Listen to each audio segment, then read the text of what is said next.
guys, what is up? Welcome back and welcome to the YouTube channel. So what we got going on today, if you cannot tell, we've ordered a cold air intake. So air intake system, this is a Airflow Dynamics cold air intake. It runs about $165 off of eBay. So it's not the cheapest eBay intake you can get, but it's not a K&N for the price. It's not a Blunt, but it is very similar. So we're gonna go ahead and jump to cutting this open and opening it up and showing you what all it's got inside and see what the quality's like. So give me just a second. All right, guys, look at that. We got it cut open. Not a big deal at all. As you can see, it comes with some pretty nice packaging. Far more than you would probably get with a typical eBay filter. Typically, you probably only get the parts and that'd be it. We're gonna go ahead and jump into it real quick. It comes with an instruction manual. It is in English, so that's definitely a plus. It's something you don't always get, but I mean, we don't need those instructions where we're going, so we're just gonna slap it on there. But some heat shrink, or I won't say heat shield. Throw that to the side. I'm gonna go ahead and break into this a little bit later, and I'll show y'all what the quality's like and everything. I just want to jump into real quick. A lot of people may say like cold air intakes don't work. They do work. You know, you gain this much power, you gain that much power. I don't know. I'm not coming at you guys and going to say that this is going to be the greatest thing that you put on your truck. You're never going to have to buy another power adder or anything like that. I'm not saying that. I want to try it. I've never had one on my truck. I bought one simply for the fact of I'm going to give it a chance. If I don't like it, I can take it off. If I do like it, I'm going to keep it on the truck. Whatever. This is going to be a little bit different than what a lot of people consider cold air. So cold air, typically a lot of people consider that an enclosure that picks up air from another part of the vehicle besides the engine bay, because typically, you know, engine bay air around the engine bay is going to be hot, so it's going to be less dense. Cold air is more dense, so you typically get more air, however it works. But this is going to be an open system, so the filter is still going to be open inside the engine bay. So will it be a cold air? It's debatable, but that's just how they classify it. Really, I think you're just going to be unrestricting a lot of airflow, because the stock intakes on these trucks are hideous and they're awful. So we're just going to go ahead and use that and see what we come up with.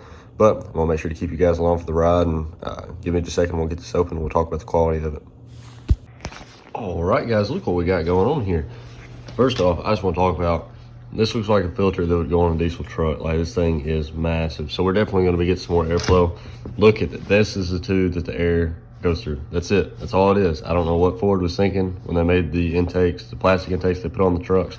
And boom. Look at those beads. But anyway, guys, it seems to be really good quality. These are the rubber boots they send. I mean, I haven't seen anything that seems to be cheaply made. Definitely no corners seem to be cut. They do send the enclosure that holds the intake tube and the filter. They send all that, and they also send this tubing. Actually, I set it somewhere right there. Holds the tubing. And so what it does is it runs around the top of the enclosure. It just makes sure, you know, makes it look a little bit better, make sure there's no sharp edges, stuff like that. So just a little thing, stuff that you wouldn't necessarily think of. Of course, your mass airflow is going to go right there. I almost assume it's going to be vacuum lines hooked up right there, but we're going to go ahead and jump into the install. But I'm definitely I'll throw up some videos of a before and after of like 0 to 60, stuff like that. And of course, y'all just have to take my opinion on if it feels any different, anything like that. Some people do talk about on forums that the intakes, they might make the trucks run lean. And so if I have that issue, I'd definitely let you guys know. And the reason why they run lean is just for the fact you're drawing in a lot more air. So, you know, it leans out the truck with the AFRs. But I mean, not a big deal, but we're just going to go ahead and jump into it, and hope you guys enjoy. And all right, guys, look at that. We got it put on. So the only issue I had, which they sent some rubber hose to extend your coolant line. My coolant line's fine. It's not touching anything, nothing rubbing on it, which I guess I'd already extended it because I think it got dry rotted and I went ahead and replaced it. But the plastic hose, it's like a dried hard plastic. Give me just a second, I'll grab it right here. So it's actually your breather for the top of the cylinder head, I guess, more or less. Basically like a PCV breather, I think. But basically, it's really, I mean, it's old. I mean, it's a 2007 truck. Plastic's brittle. I can break it off with one hand, but I unclipped it and I pulled up on a little bit on it and it just broke right off. So I went ahead and did a rubber hose install for now until I can get something different.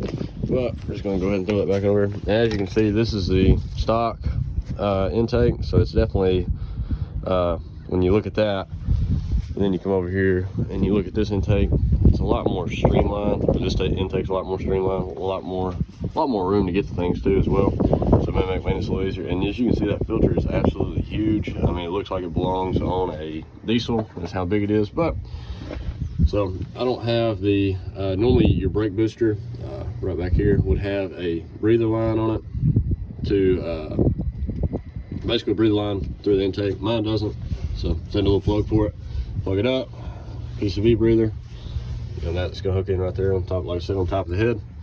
And hose clamps are good and tight. The only issue that I have with this is I don't know if it's my truck or what, there's nothing really to hook it on down there, and they send these little rubber boots they're supposed to attach, and it's got just a little bit of movement to it. And I mean, that may be normal, or it may be, you know, there's just nothing to hook it up on the truck, but they send you a little L bar that comes down here and you screw it in and you're good to go. And don't mind there's loose relay. I haven't got a chance to tidy it up yet, but we're just here, we're getting done. But I'll bring you guys along for the first startup, so give me just a second. All right guys, here we are. All right, I just turned the key on, letting her cycle just a little bit, make sure everything's off. Give it just a second and let's see if she starts up. All right, starts up good, idling. So far, no codes. I'm gonna close that door. So we have typical tire light because I don't have monitors, but we're gonna give it a second, let it run, and then let it idle down, get up to temp, and then we're gonna take it around the block, make sure she's not running lean or anything like that, making sure there's no issues on it, and then I'll let y'all see what it looks like and sounds like. So I'm gonna hop back to that. Give me just a second. All right guys, look at that, we're back. We're on the road so far, no codes, nothing too bad. Let me get in. While we're sitting here in traffic, I'm gonna go ahead and talk about the quality on this air intake. It wasn't bad. I mean, everything seemed to be great. Like I said, the only issue just happened to be that little bit of wobble in the bottom of the filter housing. And I mean, other than that though, I'd say she's pretty good. And then, so we're gonna see how she does here.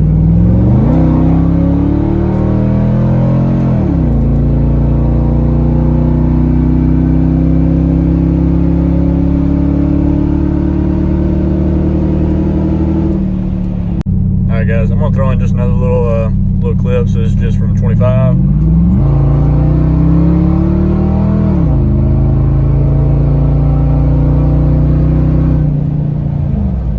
All right, guys. Sorry, I accidentally hit the end button on the recording there, but we got up to about 80. Let off of it, just kind of let it cruise out. So a lot of people ask me what it sounds, or will ask me what it sounds like in the cabin of the truck. Honestly, with the exhaust, I can't notice a difference until about 3,500, 4,000 RPMs. You can really hear it groan. And I know that sounds bad. It makes it sound like it has no power, but it's just more. You hear more engine noise. I mean, that's essentially what it is. You hear a little bit. The revs are a little bit higher, and you can just hear. I don't really see it as sucking air. Like, you know, a lot of people say you can hear it sucking air, sucking more air. I wouldn't say you could see that. As far as like quickness, anything like that, I'd say it's about the same. I mean, the truck was decently quick enough for me. You know, anyway, so far I haven't really noticed a huge difference. I mean, I'm not going to be one of these guys that tell you that this right here is going to give you, 50 extra horsepower, make you be able to spin tires, do all that crap. But I mean, it's aesthetically pleasing, especially under the hood. That's a big thing with it. And I mean, you can't argue that you're getting more air simply for the fact of the size of the tube and the size of the filter. I mean, you are getting more air, so theoretically that should increase performance and mileage. But I'll make sure to do a long-term review, and we'll see. But as of right now, and another thing too is the truck's probably still adjusting, and you may be wondering what that means. The computer, with the amount of air, amount of fuel, basically the AFR, they change it. The computers change it for the trucks. It may have to do a little bit of adjusting before you really start noticing a big difference. Because I don't believe it's something that just changes just like that, drop of the hat. But like I said, guys, I'll keep you you updated long term. We'll see how it does. Definitely going to recommend it. I'm going to leave a link in the comments down below. If you like the video, please like and subscribe, and stay tuned. We got plenty more truck mods coming, so catch you guys later. Peace.